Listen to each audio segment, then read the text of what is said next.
우리 말씀 제목을 같이 읽도록 하겠습니다. 시작. 불편해도 순종합시다. 불편해도 순종합시다라는 제목을 가지고 말씀의 떡을 뗍니다. 우리는 예배할 때나 기도할 때 이렇게 기도하지요. 하나님의 뜻을 이루어 주시옵소서. 그렇게 기도합니다. 그런데 만약에 그 하나님의 뜻이 내가 가장 불편하게 여기는 것, 내가 평생 지켜온 내 생활 습관과 또 신념 그리고 편견을 다 깨뜨려 버리는 것이라면 우리는 어떻게 반응합니까? 우리는 고민만 하다가 때로는 무시하고 내게 익숙한 대로 그대로 행하던 대로 행할 때가 있습니다. 오늘 본문에서 보게 되면 베드로가 하나님이 명령하실 때 반응했던 첫 반응이 우리와 너무나도 닮아 있습니다. 꼭 닮아 있습니다. 베드로는 하나님의 명령에 주님 절대로 그럴 수 없습니다라고 항변했습니다. 오늘 말씀을 통해서 이 불편한 순종을 요구하시는 부르심에 베드로가 갈등했던 과정들, 또 순종하여 가는 과정들, 그리고 하나님 앞에 순종했을 때 얻게 되어지는 위대한 결과들을 따라가 보기를 원합니다. 사도행전 10장은 평상시 같으면 거의 만날 수 없는 두 사람이 기도 장면으로 시작이 됩니다. 이 장면은 하나님의 거대한 구원 계획이 불편한 만남을 통해서 어떻게 시작이 되고 어떻게 이루어져 가는지를 보여주고 있습니다. 그리고 우리 성도들이 가진 편안한 신앙의 틀에 근본적으로 도전을 주고 있습니다. 라고 하는 곳에 고넬료라는 사람이 있었습니다. 이 고넬료는 로마의 백부장이지요. 즉 점령군, 그러니까 이스라엘을 침탈한 그러한 점령군의 장교였습니다. 그런데 이 사람은 경건한 사람으로 온 가족과 더불어서 하나님을 두려워하며 유대 백성에게 자선을 많이 베풀며 늘 하나님께 기도하는 사람으로 성경은 기록하고 있습니다. 고넬료가 기도하고 있을 때에, 하나님께 기도하고 있을 때에 환상 가운데에서 하나님께서 고넬료에게 욥바에 있는 베드로를 청하라, 이곳으로 모셔오라, 그렇게 말씀합니다. 그래서 고넬료는 사람들을 욥바에 보내게 되죠. 한편 그 이튿날 욥바에 있던 베드로는 정오가 되어서 기도하려고 지붕으로 올라갔습니다. 베드로도 이때 환상을 보게 되어지는데요. 하늘에서 그릇 하나가 내려옵니다. 그 그릇 안을 보니까 율법에서 부정하다고 하는 그 짐승과 곤충들이 잔뜩 들어있는 것입니다. 그리고 말씀이 들립니다. 베드로야, 그것들을 잡아먹어라. 베드로는 말하죠. 주여, 그럴 수 없나이다. 왜 그렇습니까? 율법에서 금하고 있는 것들이었고 베드로는 한 번도 이것을 어긴 적이 없었기 때문입니다. 또 소리가 들려오죠. 하나님께서 깨끗하게 하신 것을 네가 속되다 할 수 없다. 이 똑같은 환상이 3번을 되풀이합니다. 베드로가 환상의 의미를 몰라서 속으로 어리둥절하고 있을 때에 마침 고넬료가 보낸 사람들이 시몬의 집을 찾아서 문 앞에 도착합니다. 이 사건에서 주목해야 할 단어는 마침이라는 단어입니다. 이것은 우연이 아니라 하나님의 완벽한 타이밍이다라는 것이죠. 아주 치밀한 섭리가 여기에 있다라는 것입니다. 성도 여러분, 우리가 때때로 겪는 하나님의 불편해도 순종하라라고 하시는 우리에 대한 요구, 하나님께서 명령하실 때에 이것은 결코 의미 없는 것이 아닙니다. 하나님은 베드로가 순종을 망설이는, 이게 도대체 무슨 일이지? 이해할 수 없어. 그래서 순종을 망설이는 그 순간에도 가이사랴에 있는 고넬료를 계속해서 준비시키고 계셨습니다. 이거 모든 것이 하나님께서 주관하고 계시고 하나님의 놀라운 계획을 이루시고자 하시는 것이죠. 우리는 오늘 본문을 통해서 순종을 가로막는 불편한 장벽들이 있는 것을 보게 됩니다. 베드로가 왜 그렇게 하나님의 명령에 강하게 저항했는지는 오늘날 우리가 하나님의 뜻 앞에서 순종을 망설이는 것과 똑같습니다. 하늘에서 큰 보자기 같은 그릇이 내려오고 그 안에는 온갖 네발 짐승들과 땅에 기는 것들과 공중의 새들이 들어있었다. 그렇게 말씀하고 있죠. 이것은 레위기 11장에서 분명하게 속되고 부정한 것이다 라고 규정된 것들입니다. 주님 그럴 수 없습니다. 하나님의 명령에 대한 베드로의 반응은 망설임 없이 아주 단호한 거부죠. 주님 절대로 그럴 수 없습니다. 나는 속되고 부정한 것은 단 한 번도 먹은 적이 없습니다. 이 항변 속에는 우리가 불편하더라도 순종해야 하는데 이것을 가로막는 우리의 세 가지 고집스러운 장벽이 그대로 담겨져 있습니다. 첫 번째 장벽은 뿌리 깊은 전통과 습관입니다. 베드로가 저항을 하는데 이 베드로의 저항은 단순한 반항이 아니라 오히려 열심에 근거한 것입니다. 베드로의 열심에 따라서 반항하는 것이죠. 그는 평생 부정한 것을 먹지 않는 것으로 하나님께 순종해 왔다 이렇게 자부했습니다. 베드로에게 가장 큰 장벽은 불순종이 아니라 그가 평생 지켜온 과거의 순종이었습니다. 이 과거의 경건한 순종이 현재의 새로운 순종을 가로막고 있는 것입니다. 우리는 종종 우리의 신앙 연수, 직분 혹은 나의 평생에 이렇게 믿어왔다, 나는 또 이렇게 내가 지켜왔다라는 경건한 습관이 오늘 하나님이 행하시려는 새로운 일에 가장 큰 장벽이 될 수도 있다는 것을 알아야 합니다. 전통 자체가 하나님의 말씀보다 우선이 되게 될 때에 여기서의 경고는 불순종의 변명거리가 되는 것이죠. 다시 말해서 우리가 현대의 바리새인이 될 수 있다라는 것입니다. 두 번째 장벽은 정서적인 편견입니다. 이 환상은 음식에 관한 것만이 아니었습니다. 환상 속의 부정한 짐승은 베드로뿐만 아니라 유대인들이 그 머릿속에 담고 있는 그 세계관 속에 있는 부정한 이방인을 상징하는 것이었습니다. 당시 유대인들은 이방인들을 속되고 부정하다라고 그렇게 여겼습니다. 유대인들은 구원이 오직 유대인들에게만 국한된다라는 선민 사상과 교만에 사로잡혀 있었습니다. 베드로가 주님 그럴 수 없습니다 라고 말한 것은 그 자체가 사실 논리적인 모습입니다. 베드로가 하나님을 주님이라고 부르는데 주님이라고 불렀다면 그럴 수 없습니다 라는 답변이 나올 수가 없는 것이죠. 어떻게 주인 앞에 나는 못합니다 라고 얘기를 할 수가 있겠습니까? 내가 주인이라 라고 여기면 주님께, 주인 대신 하나님께 무조건 순종하는 것이죠. 그래서 주님 그럴 수 없습니다 라는 말은 성립하지 않는 말입니다. 이는 베드로가 주님 절대적으로 순종하겠습니다 라고 하는 신앙 고백, 주님 절대적으로 저는 순종하겠습니다, 주님이시기 때문에, 나의 신앙 고백은 주님이시기 때문에 주님이 말씀하시는 것은 절대적으로 순종하겠습니다 라고 하는 신앙 고백과 그럴 수 없습니다 라고 하는 베드로의 뿌리 깊은 감정과 편견이 정면으로 충돌하는 순간이 되는 것이죠. 우리도 하나님께 순종하려고 할 때에 얼마나 불편함을 느낍니까? 이 불편함이 주님 절대로 저는 그것을 할 수 없습니다 라고 하는 부딪히는 순간이 되는 것입니다. 이것이 우리의 감정이다, 우리의 편견이 될 수 있는 것이죠. 저 사람은 구원받을 수 없어, 저런 무리의 사람들은 우리 교회에 맞지 않아 라는 생각들, 이것들은 베드로가 가졌던 편견과 다르지 않는 것이죠. 세 번째 장벽은 이해가 안 되는 겁니다. 환상이 끝난 뒤에 베드로는 자기가 본 환상이 도대체 무슨 뜻일까 속으로 어리둥절했습니다. 베드로는 이 충격적인 명령을 결코 이해할 수 없었어요. 이해가 안 되는 거죠. 우리는 종종 하나님께 이해하면 순종하겠습니다 이렇게 말씀합니다. 그러나 하나님은 순종하면 이해하게 될 것이다 라고 우리에게 말씀해 주십니다.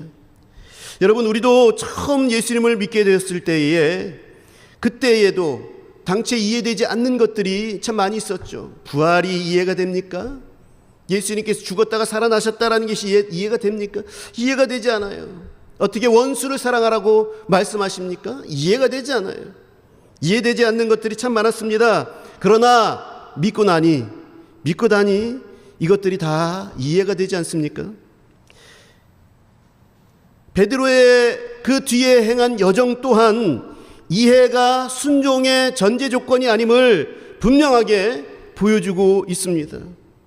본문을 통해서 보게 되어지는 두 번째로 보게 되는 것은요, 이 불편한 장벽들을 하나님께서 어떻게 깨뜨리시는가 하는 것입니다. 베드로는 하나님의 말씀에 굉장히 고집스럽게 저항을 했습니다. 하나님께서 깨끗하게 하신 것을 네가 속되다 하지 말아라 라는 단호한 명령으로 베드로를 꺾어버리셨습니다. 이 명령은 3번이나 반복이 됩니다. 이렇게 3번이나 반복됐다라는 것은 베드로가 가지고 있었던 그 저항 속에서 가지고 있었던 그 저항의 뿌리가 얼마나 깊었는지를 보여주는 것이죠. 동시에 또한 이 명령이 하나님께 있어서 얼마나 확고부동한 하나님의 뜻인지 반드시 관철시키고자 하시는 하나님의 그 정해져 있는 분명한 뜻인지를 우리에게 선포하고 계시는 거예요. 하나님께서는 우리가 불편하여서 이거 불편한 것 아닙니까? 하나님의 명령과 내 생활 습관과 내 생각과 사고가 부딪힐 때에 기어코 베드로에게 말씀하신 것처럼 연거푸 지속적으로 말씀하시면서 명령하시는 거예요. 우리가 순종할 때까지 하나님께서는 명령하십니다. 왜냐하면 이것이 하나님의 확고부동한 뜻이기 때문에 그렇습니다. 이 명령은 깨끗함의 기준이 레위기 율법에 있는 것이 아니라 하나님 자신에게 있음을 선포하는 것입니다. 하나님은 베드로를 향해서 네가 전통과 율법을 근거로 속되다고 규정한 그 사람들을 내가 깨끗하다라고 선언한다라고 말씀하고 계시는 것이죠. 베드로의 환상에 있어서의 핵심은요, 음식법의 폐지를 넘어서서 이방인을 구원의 공동체로 받아들이시는 하나님의 위대한 계획이라는 것입니다. 베드로가 여전히 환상의 의미를 몰라서 어리둥절하고 있을 때에 마침 고넬료가 보낸 사람들이 도착하고 성령께서 베드로에게 말씀하십니다. 여러분 여기서 주목하시기 바랍니다. 성령께서는 환상을 베드로가 어떻게 이해하느냐, 이해할 때까지 기다려 주시는 것이 아니라 이것에 지체하지 아니하셨고 즉각적으로 하나님의 명령에 대해서 행동하라 라고 그렇게 지시하고 계시는 거예요. 의심하지 말고 함께 가라, 내가 그들을 보냈느니라. 사도행전 10장 20절에서 말씀하고 있죠. 바로 가라, 내가 보냈어. 그러니까 너는 이것에 대해서 다 이해할 생각하지 말고 내가 명령한 대로 가면 돼. 그렇게 말씀하시는 거예요. 이것이 불편한 순종의 핵심입니다. 베드로는 보자기의 환상의 의미는 몰랐어요. 이해가 되지 않았어요. 그렇지만 성령의 직접적인 음성, 가라 라고 하는 말씀은 들었지요. 그는 왜 가야 하는지에 대해서 다 이해하지 못했지만 가야 한다는 것을 분명하게 알고 있었습니다. 그래서 지키는 거죠. 하나님은 우리에게 늘 큰 그림을 다 보여주시지는 않습니다. 그러나 하나님은 오늘 내가 당장 순종해야 할 것, 그 다음 한 걸음, 내가 한 걸음 내디뎌야 할 것, 이것은 분명하게 알려주시는 거죠. 그래서 순종은 모든 것을 다 이해하는 것이 아니라 그 다음 한 걸음을 믿음으로 내딛는 것이 바로 순종인 것입니다. 오늘 본문에서 보게 되는 세 번째 불편한 명령에 불편하게 순종하는 베드로의 실제 행동과 그 순종이 가져온 위대한 결과를 우리들은 세 번째로 보게 되는 것이죠. 베드로는 자신의 안전지대인 요빠를 떠나서 적진이나 다름없는 불편한 장소, 즉 가이사랴에 있는 로마 백부장의 집으로 향합니다. 이방인, 그것도 군인들, 자기들을 억압하는 그 군인의 집으로 향하고 있는 거예요. 이 유대인이 이방인의 집에 들어간다? 이것은요, 위법행위였습니다. 율법에 대한 위법행위였습니다. 이것은 자신의 사회적, 종교적인 모든 것을 거는 위험하고 아주 불편한 행위였습니다. 고넬료의 집에 도착한 베드로는 그들에게 자신의 방문 이유를 이렇게 설명합니다. 사도행전 10장 29절의 말씀인데요, 세번역 성경으로 인용하자면 이렇습니다. 그래서 내가 부름을 받았을 때에 이의를 제기하지 않고 왔습니다. 이의 없이라는 이 고백은요, 불과 하루 전에 지붕 위에서 주님 절대로 그럴 수 없습니다 라고 하면서 이의를 제기했던 그 모습과 완전히 다르죠. 베드로의 내면에서 자기의 편견과 불편함을 하나님의 명령 아래 굴복시키시는 엄청난 영적인 변화가 그새 일어났던 것입니다. 그래서 순종한 첫 번째 결과는 무엇이었냐면, 베드로가 순종한 그 순종이 베드로를 먼저 변화시킨 거예요. 베드로의 순종이 고넬료를 구원하기 이전에 베드로 자신을 변화시켰습니다. 베드로가 이방인의 집에 들어가서 그들의 환대를 받고 복음을 전하는 그 순종의 과정에서 비로소 어리둥절했던 환상의 의미를 깨닫게 됩니다. 그리고 그는 모인 무리 앞에서 위대한 고백을 하게 되지요. 나는 참으로 하나님은 사람을 차별하지 아니하시고 유대인이나 이방인이나 다 받으시는 줄을 깨달았습니다. 그렇게 고백합니다. 이제 깨닫게 된 것이죠. 하나님의 불편한 명령은 이방인 고넬료를 구원하기 위한 것이었지만 동시에 유대인인 베드로의 편견과 교만이라는 감옥으로부터 그를 해방시키시기 위한 것이었습니다. 구원하시기 위한 것이었습니다. 하나님은 선교사 역할을 한 베드로조차도 선교의 대상으로 삼고 계시는 것이죠. 우리의 불편한 순종은 종종 남을 바꾸기 이전에 나를 먼저 변화시키시는 가장 강력한 도구가 되는 것입니다.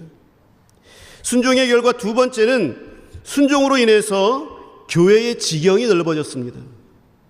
베드로가 이의 없이 순종했을 때에 유대인에게만 임했던 오순절의 성령이 이방인들에게도 동일하게 임하는 놀라운 역사가 일어납니다.